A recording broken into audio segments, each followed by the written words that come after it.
go. Hello, welcome. This is my father, Trey Henry. Mr. Henry. This is my daughter, Kalen. Hello. She sings. I do.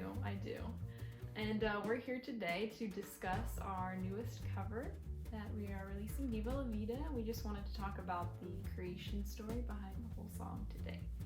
So we're going to ask each other some little questions about it, and we'll just see what happens, I guess. It was written in 1998. No, he doesn't believe it, but no. This was a weird one to do, and I remember kind of the way this song was born is we were asked by a music supervisor, friend of a friend of a friend. Somebody was looking for an orchestral cover of this song, Viva La Vida by Coldplay. So Kalen, Yes. what makes a song worth covering? That is a great question. I think right off the bat, I'm tempted to say that all songs are worth covering if you have the vision. I think the vision is very important. And our particular vision, at least how I would talk about it, is that we absolutely love to take a song and just tear it down to its core parts, and then we try to transform it into something completely different. And that is, I think, something very special. And it does help when the songs we pick, we're familiar with them, and we have that vision as well. So this song we were familiar with, and yeah, we had a great vision, and we tried to do our best with making it something completely different. That's what I would say. Are you gonna ask me a question, or are you gonna talk the whole time? So funny.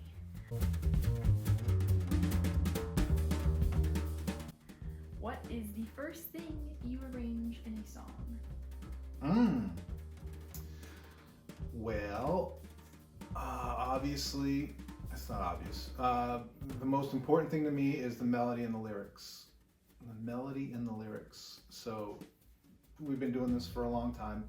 The thing that's constant throughout is we're very beholden to the melody and the lyrics, which actually makes arranging fun because it becomes more of a puzzle, putting a puzzle together, because you have some structure, you have something you have to adhere to, which is the best part, because when you have a good idea, like this works great, and then that idea runs up against something in the melody or lyrically, it's like, oh well, gotta change the idea. Yeah. So that's the most important thing to me.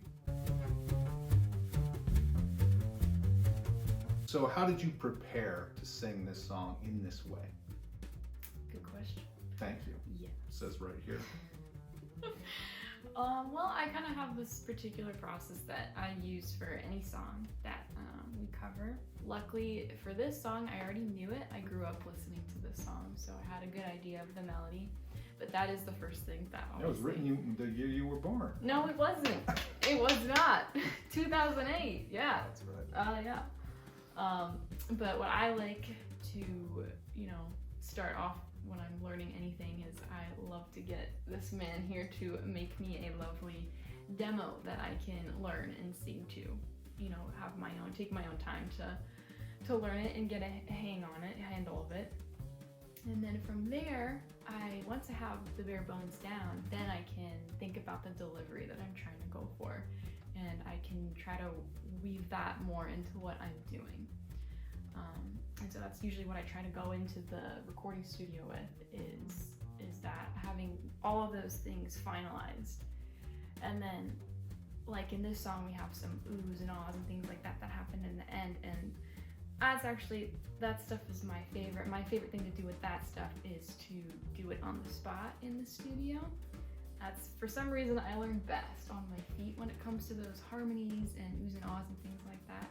So that's stuff I don't prepare for so much. I guess I'd say that's my... No, we create a lot of that stuff on the fly, too, yeah, which is fun. Okay, so Dad. Yeah, Mr. Henry. How do you decide which instruments to use in the arrangement? Ooh, yeah, that's a good question. I pretty much create everything in Logic, which is a common DAW. And I typically will start with a basic piano patch, an electric piano or one of those acoustic piano patches, or maybe something, a guitar sample or something, just to change colors. But in this particular instance, it was sort of requested that we do an orchestral version of the song. So I'm, been a musician my whole life, and I've played in a lot of orchestras. I've never really written anything for orchestra before. To me, it's very intimidating. It's an incredible process.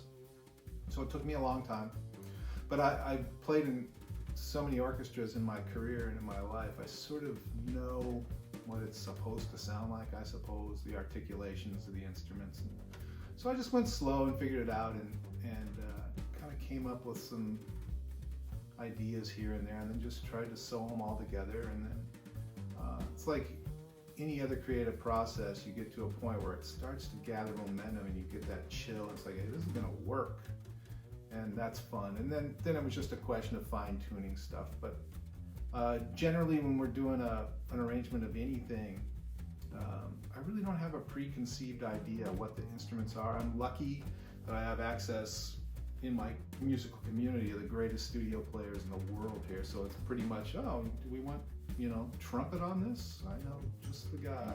Yeah. So it's basically, it starts out with a sort of a form and a vibe, and then you just fill in sounds around that. So the answer is I have no idea. I don't know, and I don't want to talk about it anymore. Too bad. What is your favorite part of pulling apart a song and putting it back together? I like it. I guess my favorite thing in doing that, I guess the first thing I would say is the creative freedom that comes with that. Because once you've broken it down, you can take it in any direction that you want, and that's pretty fun. But I'd have to say my personal favorite thing about the way we do it is when we take these very big pop anthems like this song, or just these very happy, upbeat songs, tear them down to nothing, and then we put our own very melancholy, sad, despairing Yeah, spin. what happened to us? I don't know, but I I know what absolutely happened to love you. it. I did that. So that's my favorite thing. I love that when especially with this song. I mean, it definitely has kind of like a poppy kind of, nice quality when you listen to it, but then you listen to those lyrics and they're kind of sad. And so that's really fun when we can amplify that. Irony is fun. Yes, Yeah. It is fun. So that's my answer. I love that answer, because I agree with all of that. Good.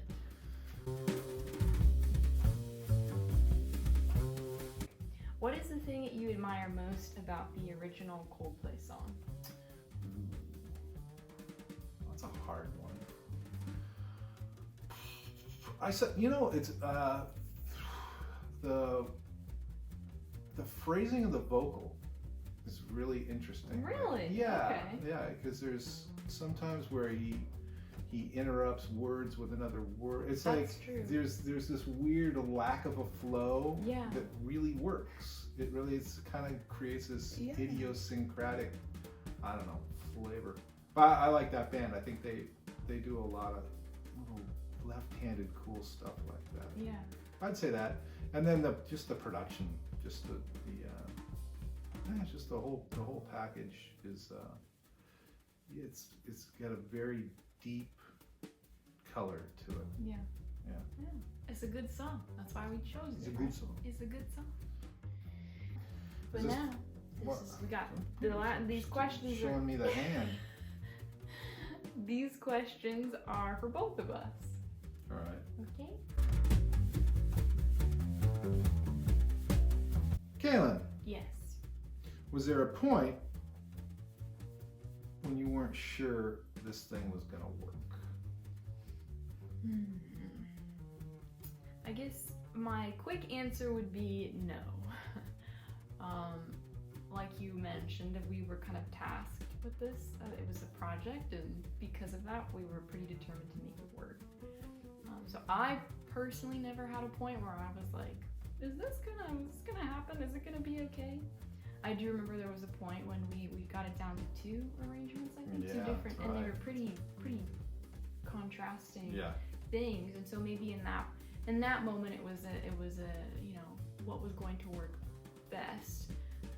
But I mean, I was also a little bit, that was I think our first cover after our first album, Not Forgotten.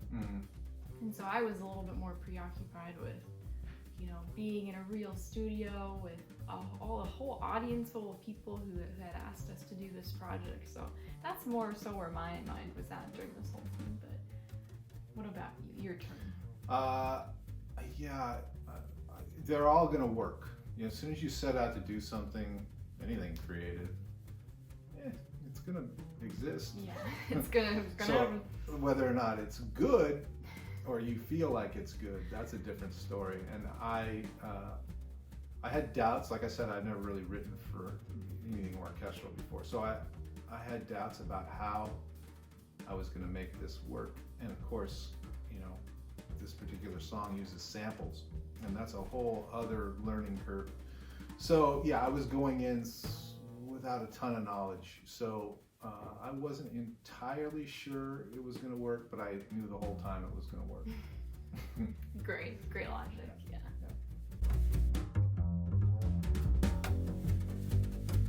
Dad, Mr. Henry. Thank you. I'm so sorry. Thank you. What? Sire. Never.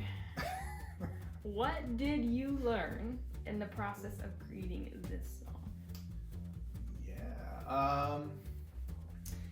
Well, obviously I learned my way around Spitfire strings. That's one thing I learned. I suppose, you know, we got into a little bit of tripling the vocal and using that, layering and stuff. And we've done a lot of that before. Yeah. But doing that in this context, and using sample voices along with your voice. Yeah. So it's a lot about learning textures and stuff like that. Harmonically and putting the arrangement together and stuff, that's just my favorite part of doing the whole thing. So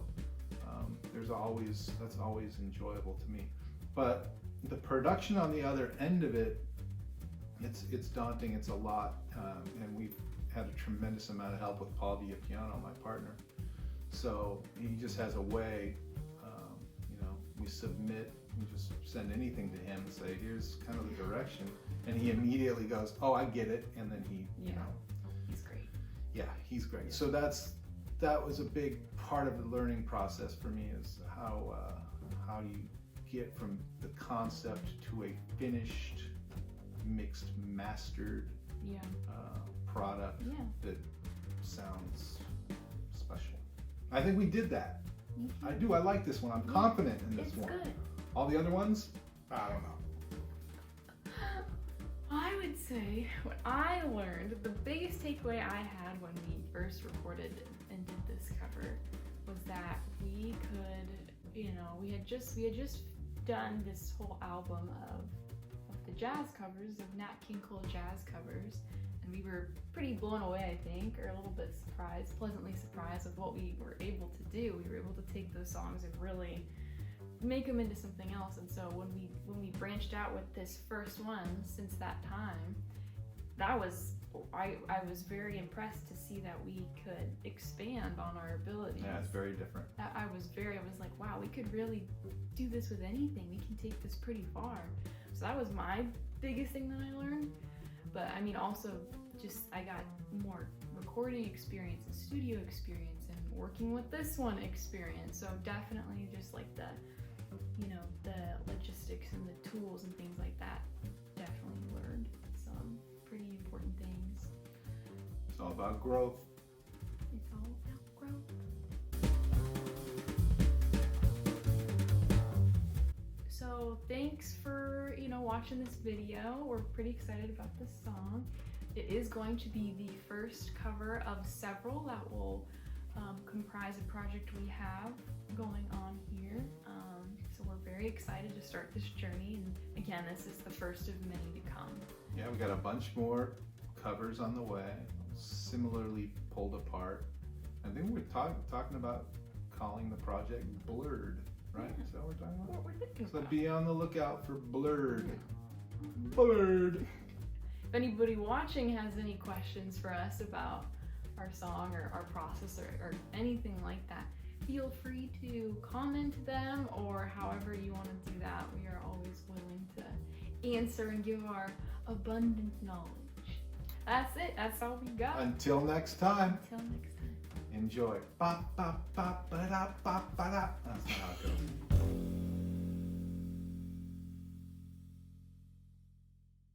Is that our cat? Do we own that That's cat? Ursula. Is that our cat? Yeah. Whose cat is it? Is that our cat? Is that our cat? Is that our cat? She's in the light.